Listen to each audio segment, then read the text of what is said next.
April মাস ছিল, তখন আমার বিয়ের 1টা বছরও হয়নি। জাস্ট চিন্তা করেন, আমি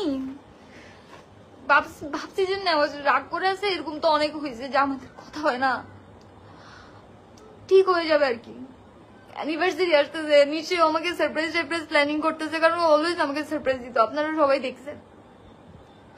ইভেন আমি আমার বার্থডেতে ও যে পেজ থেকে আমার জন্য কেক টেক অর্ডার করছিল, ওই পেজের আপুকে নক করে আমি ফ্লাওয়ার অর্ডার করছি। আমি বলতেছি আপু আমার আগামী মাসে অ্যানিভার্সারি, আমি কিন্তু কেক নিবই। আমি অনেক কিছু প্ল্যানিং করে ফেলছি।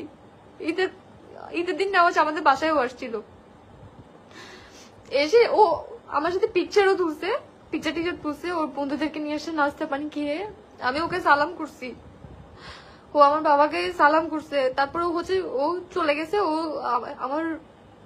আমার একটা ফ্রেন্ডের ফোনে পিকচার হলো, ওর ফ্রেন্ড যাদেরকে নিয়ে আসছে ওখান থেকে ওদের ফ্রেন্ডরা বলতেছিল ভাবি একসাথে দাঁড়ান তিনজন, আপনাদের তিনজনের একটা ছবি তুলছে। বাসার নিচে নামতেই ও ছবিগুলো ডিলিট করে দিছে, যেটা আমি খবর পাইছি যে নেওয়া ছবিগুলো ডিলিট করে দিছে। আচ্ছা ঠিক আছে, আমি বুঝতে পারছি কেন ডিলিট করতেছে, কারণ যে আমি ছবিগুলো হাতে পাইলে আমি স্টোরি দিয়ে দিব, আর আমি যদি স্টোরি দিয়ে দিই ও তো একটা রিলেশনশিপের মধ্যে অলরেডি আছে, ওটাতে প্রবলেম ক্রিয়েট হয়ে যাবে।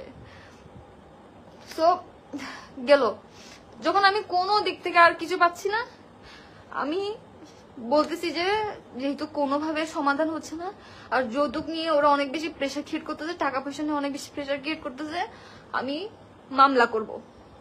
আমি আর কোনো কিছু পারতেছি না, কারণ আমার দেওয়ালে পিঠ ঠেকে গেছে।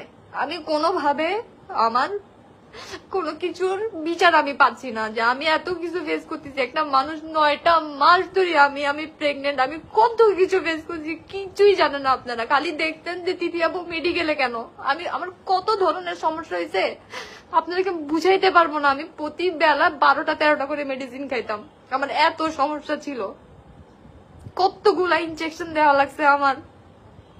আর সেই মানুষটা বলে কি, মানে আমি বাচ্চাটাকে বেঁচে রাখার জন্য আমার মধ্যে আমি কত কিছুই না করছি। মানুষকে বলে কি আমি নাকি বাচ্চা মেরে ফেলতে চাইছিলাম, না কি যেন মানুষকে ছড়াইছে।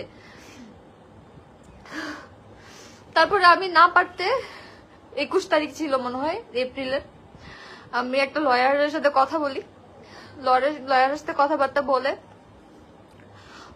ওদের নামে একটা যৌতুকের মামলা দিই, ওর বাবা ওর মার নামে। এই যে পেপারস, ফার্স্টে এটা হচ্ছে মামলা রিকোয়েস্টের পেপারস, তারপরে হচ্ছে যে এটা হচ্ছে মেইন মামলার কপি। বেশি কিছু দেখাবার জাস্ট এখানে আমার সাইন আছে আর আমার অ্যাডভোকেটের ডিটেলস আছে। তো আমি হচ্ছে মামলাটা, আমি কিছু জানি না ও যে আমাকে ডিভোর্স দিছে, আমি আজকে জানছি যে ও আমাকে ডিভোর্স দিছে। তো মামলা দিছি, ও আমার থেকে যেরকম টাকা পয়সা দাবি করতেছিল, আমাকে টর্চার করতেছিল, আমাকে ফিজিক্যালি মেন্টালি অ্যাবিউজ করতেছিল, সবকিছু আমি বলছি। দেন হচ্ছে যে ওর নামে এই মামলাটা করে আসছি।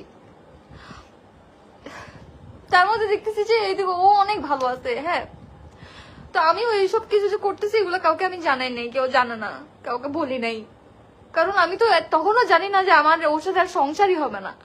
যদি জানতাম তাহলে তো আমি 100টা মামলা দিতাম, যদি আমার পক্ষে সম্ভব হইতো।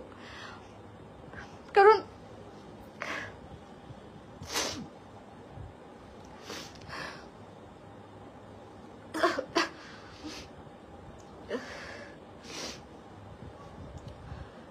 তারপরে হচ্ছে আমাকে বিভিন্ন অ্যাকাউন্ট থেকে ওই যে ওর যে গার্লফ্রেন্ড নাকি ওয়াইফ আমি জানি না, সো কল্ড, যার সাথে ও আছে সেই মেয়েটার ব্যাপারে অনেক কিছু জানতেছিলাম আমি। নাম হচ্ছে সুহি ইকবাল। হ্যাঁ, সো নেওয়াজ আহমেদের সাথে ম্যাচ করে সুহি আহমেদ নাকি কি করছে, তারপরে আগে 3টা বিয়ে করছে, তারপরে হচ্ছে যে আরো অনেক কিছু। মেয়েটার অ্যাড্রেস পর্যন্ত, বাপের নাম পর্যন্ত আমার কাছে আছে, সবকিছু আছে।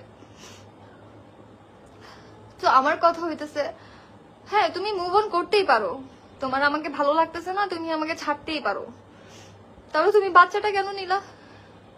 আমি তো চাই নাই বাচ্চা নিতে, ও আমাকে অনেক ফোর্স করছে যে না একটা বেবি হোক। আমি বলছি মাত্র বিয়ে করছি, আমরা লং ডিস্টেন্স এর মধ্যে আছি, আমরা একজনকে আরেকজন সময় দিলামই না, কোথায়?